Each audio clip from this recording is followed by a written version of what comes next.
You're watching KOCO 5. Breaking news is happening now. Breaking right now at 10 o'clock. 2 people found shot in a truck in Del City. One of them has died. KOCO's Portia Riley is live near Northeast 15th and Bryant. Portia, I know you just got an update from police. Yes, Abigail, as you can see, police are still out here working to figure out what led to the shooting. They say they were called to this street just before 8. Officers say when they got here, they found a 31-year-old man who was shot to death and an 18-year-old woman who was shot and taken to a nearby hospital, but is expected to be okay. We're still investigating. We're looking at leads right now and talking to witnesses. We don't know, we don't believe they live on this street, and we're not sure what brought them here. Police are still searching for the shooter and ask if you know anything, please give them a call. Reporting live in Del City, Portia Riley, KOCO 5 News. Abigail, back to you. All right, Portia, more to come there. Thank you. Also late breaking, this is a sad one. A 4-year-old has drowned in Pottawatomie County. McLeod police say it was the boy's grandmother who pulled him from a pond at a home near Fish Market and 44th. Police say the child was pronounced dead at the hospital. And now in Midwest City, a stabbing investigation is underway. This is happening near 15th and Midwest Boulevard. Police say one person got out of a car with a stab wound near Southeast 15th and Midwest. Officers say one other person took off and has not yet been found. Flames at an Oklahoma nursing home. This is in Cushing. The city manager says the fire was in the laundry room. All 41 people living there have been taken to the Hillcrest Hospital there in Cushing. The city manager says nobody was hurt in the fire. We're told the residents will be relocated until that nursing home can be reopened. New tonight at 10 o'clock, a man arrested in a homicide investigation. Oklahoma City police say Bashir Saeed shot a man in the head near Northwest 6th and Rockwell last night. Officers say Bashir and the victim were arguing over a cell phone when he pulled out a gun and shot the victim. Bashir is now charged with first-degree murder. A civilian employee at Tinker Air Force Base and a former police officer is in the Oklahoma County Jail tonight. Timothy Harris is accused of sending inappropriate photos to an underage girl he is related to. Investigators say tonight they are looking for more victims. That's extremely disappointing and something that's below the badge. Once our investigators saw those photos, they basically took over the child's social media. Harris is accused of sending those photos on Instagram. Investigators say they communicated with him pretending to be that girl. They say Harris asked the victim for photos in a bikini, a sports bra, and then panties. Investigators say Harris expressed the need to, quote, keep everything in secret, eventually sending pictures to the girl, or the officers pretending to be the girl, of his private parts. Tinker said that they are cooperating with the Sheriff's Office investigation. Several of you reached out to us about this. A person has been rescued from the roof of a building in Norman. Fire crews say they had to get onto the roof of a business last night off of Lindsay and help that person get down. We're told that they are working this as a mental health case. You see, paramedics were there and that person has been taken to the hospital. The historic governor's mansion in desperate need of expensive repairs. Governor Kevin Stitt and his family now living somewhere else while the state figures out what to do and how to pay for it. KOCO's Dylan Richards is talking to former Governor Mary Fallon's husband about their time in the mansion. They lived there for 8 years. It's a story in an interview you will only see on 5.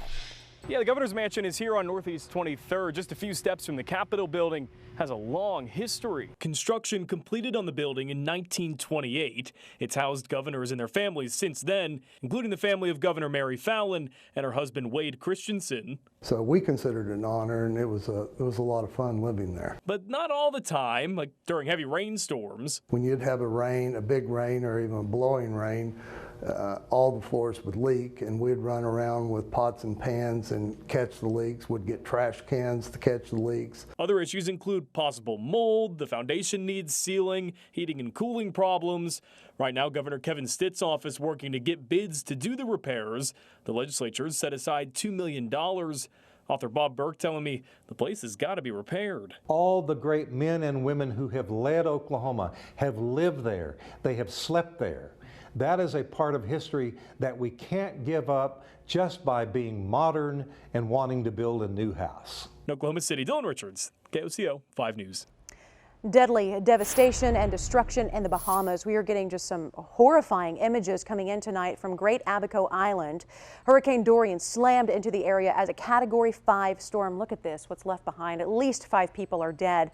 Many survivors were left clinging to their roofs, some in the attic, to escape the flooding. Hurricane Dorian is now inching and churning closer to the U.S. mainland. Chief Meteorologist Damon Lane in tonight. I know you just got some new information, some new data. Yeah, we're now in that window where we get updates every single hour, but to really give you here in Oklahoma just an understanding as to just how big this storm is, really want to show you, if you were to lay Dorian over Oklahoma, it would stretch from Little Rock all the way out to Amarillo, folks. That's a width of almost about 500 miles. So this is a big time storm, and this is the newest information coming out. It is a Category 2 hurricane where it has winds that are still pushing around 110 miles per hour. So it has definitely decreased in intensity from the Category 5 status that we had yesterday and the day before. But this is still a nasty storm because look how it's going to move. It's almost as if the center of the storm knows exactly where the coastline of the United States just so happens to be, because watch how it just curves up really just east of Georgia, comes just east of South Carolina,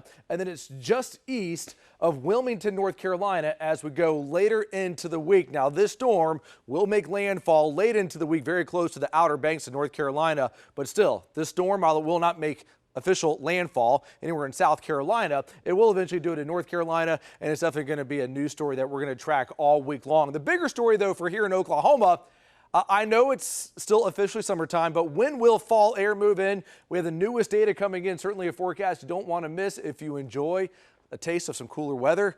We'll show you that in a few minutes. Abigail, back to you. Sounds good, Damon. Thank you. Back to Dorian now, where hurricane warnings and watches remain in effect in Florida as Hurricane Dorian moves slowly up the coast, as Damon showed you. The storm is expected to stay away from land for the most part, but of course its effects will be felt especially along the barrier islands, and that is where our KOCO Sally Kidd is there. She is near Cape Canaveral. Sally, how are the conditions? Abigail, we're getting bands of wind and rain as Dorian parallels the coast. Take a look at the Atlantic Ocean behind me. Emergency managers say the most damaging sustained winds are going to start around 3 o'clock in the morning, and they won't let up for about 6 hours. A 12-hour curfew now in effect in Daytona Beach as Hurricane Dorian's outer bands begin lashing the Florida coast. It's very slow moving, so we're going to be feeling its effects for 24 hours. Dorian dumping heavy rains and tropical storm force winds up and down the coastline, but the worst of the storm is forecast to stay some 70 miles offshore. Near Cape Canaveral, winds whipped up the Banana River, pushing water over the seawall. This man riding out the storm aboard a sailboat. It's unbelievable. I can't believe there's still boats out here. Mandatory evacuations for the barrier islands and low-lying areas remained in effect, and emergency managers were concerned about antsy residents venturing out into the storm. You only live once, and here I am. The biggest concern remains damaging storm surge. Forecast for 3 to 7 feet in some areas. I think we're fortunate that this will have minimal impact on Florida. It's still not over yet, so be prepared for any scenario. Now, one of the things we're going to be watching for as we head into the overnight hours is the high tide. It happens in about an hour. That's because this area has been experiencing king tides, higher than normal tides. And as you can imagine, Dorian is going to make it that much worse. Reporting from Daytona Beach, Sally Kidd, KOCO 5 News. Sally, stay safe there. Thank you. The other national story so many people are following tonight, just a Labor Day nightmare. Dozens of sleeping passengers trapped below deck on a burning boat. Here are the images. Tonight, the search has actually been called off for victims of the California boat fire. Officials say only 5 of the 39 people on board survived. Of the victims, only 20 have been accounted for. You know deep down that it's true that, you know, they've passed on and and they were in that boat and they're not going to be found. Just imagine the horror of being trapped below deck. It just makes you sick. Dominic Selga lost his mom, his stepdad, and 3 stepsisters in the flames. Officials say the victims were sleeping below in that area. Below deck, they were trapped in the burning vessel. What started the fire is still under investigation tonight. Anybody in the the direction this guy's possibly headed. I usually get civilians to cover immediately. I usually gear up with hard plates if you have them, get long guns if you got it. But most importantly, get the civilians to cover. And tonight we are learning more about the shooter and the deadly Texas highway shooting spree. From Oklahoma to Texas, the suspect left behind a string of stories dealing with strange or potentially violent behavior. KOCO's Mecca Rain went to Roger Mills County where the suspect once lived and worked. Yeah, Abigail, the story is shocking to everyone who hears it. Unfortunately for the folks who live in Roger Mills County, they remember him as a very troubled young person. If you Google the name Seth Ader, this scene will pop up. A host of emergency responders on a highway, several people losing their lives. Investigators say he opened fire on a highway before he was killed by law enforcement. 7 people dead. He lived here in Roger Mills County for a period of time with his grandparents years ago. His stay, as folks in town remember it, wasn't good, telling us he was always in trouble, but his family and neighbors did what they could to help, saying his family experienced a few tragedies in their lives before this one. No one, though, willing to share that perspective with us on camera out of respect for the family. Most just offering prayers, hoping the family will get through this. Mecca Rain, KOCO 5 News. Slow down and move over when you see flashing lights. Straight ahead, the graphic reminder from Oklahoma Highway Patrol. It's just heart-stopping video that we'll show you. Plus, a child's dirt bike stolen right out of their garage. Next, the suspect was caught on camera. The picture that mom wants you to see. We are currently in a very dry weather pattern. Looking at the radar right here, yeah, not a lot of rain to be found. Coming up, when our next best chance for rain will move in for you, and the fall temperatures coming in with it. Caught on camera, an Oklahoma City woman hopes you'll recognize this man. She says he walked right into her garage and stole her kid's dirt bike. She spoke with KOCO's Portia Riley, telling her she can't believe someone would stoop so low.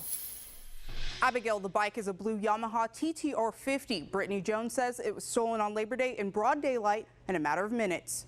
In this video caught by a neighbor, you see a man riding off on the bike. It's very upsetting. Before abandoning it, but later coming back for it. Please give it back. She gifted it to her 3 kids at the beginning of summer break for making good grades. It makes me really sad because it's very fun to ride it. It used to sit here next to their dad's bike, but was taken after they left the house to play, forgetting to close the garage. It's money that we're out of. $1,200 to be exact. But rather than stress, she's looking ahead. I'm trying to show my kids that once you are knocked down, you can keep getting back up and keep going. In Oklahoma City, Portia Riley, KOCO 5 News. Portia, that's a good message that mom has there. Sorry that happened to them. A box truck driver falls asleep, then slams into a bridge over I-44. Sky 5 here was over the scene earlier near Chickasha. 2 men were inside the truck when it crashed. Troopers walked us through what they found when they got to this devastating scene. He runs off the road, strikes the guardrail, travels down the guardrail, and as he reached the overpass, went underneath the overpass, hit the bridge abutment, and when he hit the bridge abutment, it just opened up the truck. Yeah, you just ripped it apart. You see from Sky 5 here, troopers say the driver was ejected some 47 feet out of the truck, flown to OU Med in critical condition. The bridge is now open to drivers. It obviously was shut down. The Oklahoma Turnpike Authority says engineers will check on any structural damage to that bridge, but that area has been reopened. A summer outing at Turner Falls turns deadly. Davis police say 2 college students from Texas drowned this morning. Police say both of the victims were Indian nationals. They are working to identify them. Officers say that neither was wearing a life jacket. This is actually the 3rd drowning we've had at Turner Falls this summer. It just doesn't taste as good when it's hot and humid outside. No, it does not. It does not. And all those, we have a lot of Yankee candles in our house because I like the smell. He loves candles. I like the smell of fall, but right now, you walk inside of our house and you're like, it smells like fall harvest. It's a little too soon for that. That's a good one. All right, For Damon, sure. thank you. Yeah. See what you think about this next one. You now have to be 21 to buy and use tobacco in Texas. The FDA approved this new bill, went into effect on the 1st. Texas officials say the age increase, of course, is to curb the rise in smoking among young people. Earlier this year, there was a similar bill filed here in Oklahoma for the age limit. It did not move forward. getting you ready and prepared for constitutional carry. Partnering with the Cops Leadership Council, a lieutenant in Edmond Police Department's training division will be going over things like who can carry a gun with this new law, where they can carry, where they cannot carry a weapon, and also business owners' rights concerning gun laws. The forum will be next Thursday at the Edmond Community Center. A lot of important information there. Watch this video here. Okay, I know it's hard to watch. Did you see what happened? This is just a graphic reminder. Here it is again. God, slow down when you see flashing lights. The Oklahoma Highway Patrol sharing this video of two Stringtown firefighters getting hit when a driver lost control, swung around and crashed into them. You see them get up. They are okay. OHP says both men were left with just some bruises. They say this happened when it was slick on the road after some heavy rainfall, but that is just a stark reminder. When you see flashing lights, please take it slow, and sometimes just a little bit of rain can make it just as slick as ice. Yeah. Scary stuff. We're going to have great weather coming up for college football in Oklahoma. Let's turn to that. Much happier stuff. Jalen Hurts, roll it. We need to be more crisp, sharpen up some things. Look, that doesn't sound like a guy who set records on Sunday night, right? Jalen Hurts and Lincoln Riley saying we got to get better. And Pokes, they got a stud playing running back in Stillwater. It's next on KOCO 5 Sports.